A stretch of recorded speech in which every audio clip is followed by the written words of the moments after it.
ट्रॅफिकमधील एखादा जर आपण नियम मोडला तर आपल्यावर कशा प्रकारे ट्रॅफिक पोलीस दंड करतात हे आपल्या सर्वांना माहीत आहे। जर दुचाकीवर आपण ट्रिपल सीट आलो किंवा हेल्मेट घातलं नाही तर आपल्यावर म्हणजेच लगेच ऑनलाईन दंड करतात। त्याचबरोबर चारचाकी गाड्यांसोबत तसंच आहे, सीट बेल्ट लावला नाही, त्याचबरोबर PUC त्यानंतर जे काही कागदपत्र आपली कमी असतील त्यानंतर ट्रॅफिक पोलीस आपल्यावरती लगेच दंड करतात। आता सोशल मीडियावरती अहिल्यानगरमधील एक व्हिडिओ प्रचंड व्हायरल झालेला आहे।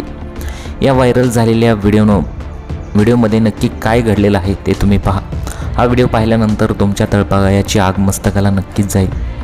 हा व्हिडिओ एका महिलेने शूट केलेला आहे। सोशल मीडियावरती अपलोड केल्यानंतर त्वरित तो व्हायरल झाला आणि त्यानंतर अनेक स्तरातून संताप व्यक्त होत आहे।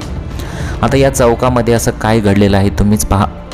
या व्हायरल झालेल्या व्हिडिओमध्ये तुम्ही पाहू शकता की जेव्हा ट्रॅफिक पोलीस जे आहे ते ड्युटीवर जाताना अक्षरशः ट्रिपल सीट आल्याचं तुम्हाला पाहायला दिसत आहे।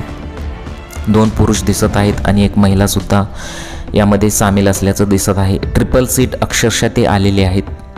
गाडी चालवणाऱ्याने हेल्मेटसुद्धा घातलेलं नाही आणि लगेच त्या चौकात आता ते थांबलेले आहेत आणि त्यानंतर जे काही 2 व्हीलर्सवाले आहेत, 4 व्हीलर्स आहेत त्यांच्यावरती आता ते दंड करणार।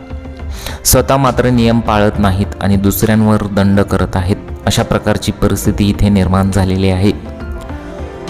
अक्षरशः ते ट्रिपल सीट आले आणि त्यानंतर त्या महिलेने व्हिडिओ शूट केला। व्हिडिओमध्ये ती महिला म्हटली की आपल्यावरती अशा प्रकारे दंड लागतात, हे मात्र ट्रिपल सीट बसून आलेले आहेत, एकाने सुद्धा हेल्मेट घातलेलं नाही। त्यानंतर महिलेने हा व्हिडिओ सोशल मीडियावरती शेअर केला। व्हिडिओ शेअर केल्यानंतर अक्षरशः काही तासातच व्हायरल झाला आणि लोकांनी अक्षरशः संताप व्यक्त केलेला आहे। अशा प्रकारे अहिल्यानगरमध्ये ही घटना घडलेली आहे। तुम्हाला या घटनेबद्दल काय वाटतं? तुमच्या प्रतिक्रिया मला कमेंट बॉक्समध्ये जरूर कळवा। चॅनलवरती पहिल्यांदा आला असेल तर चॅनलला जरूर सबस्क्राईब करून घ्या।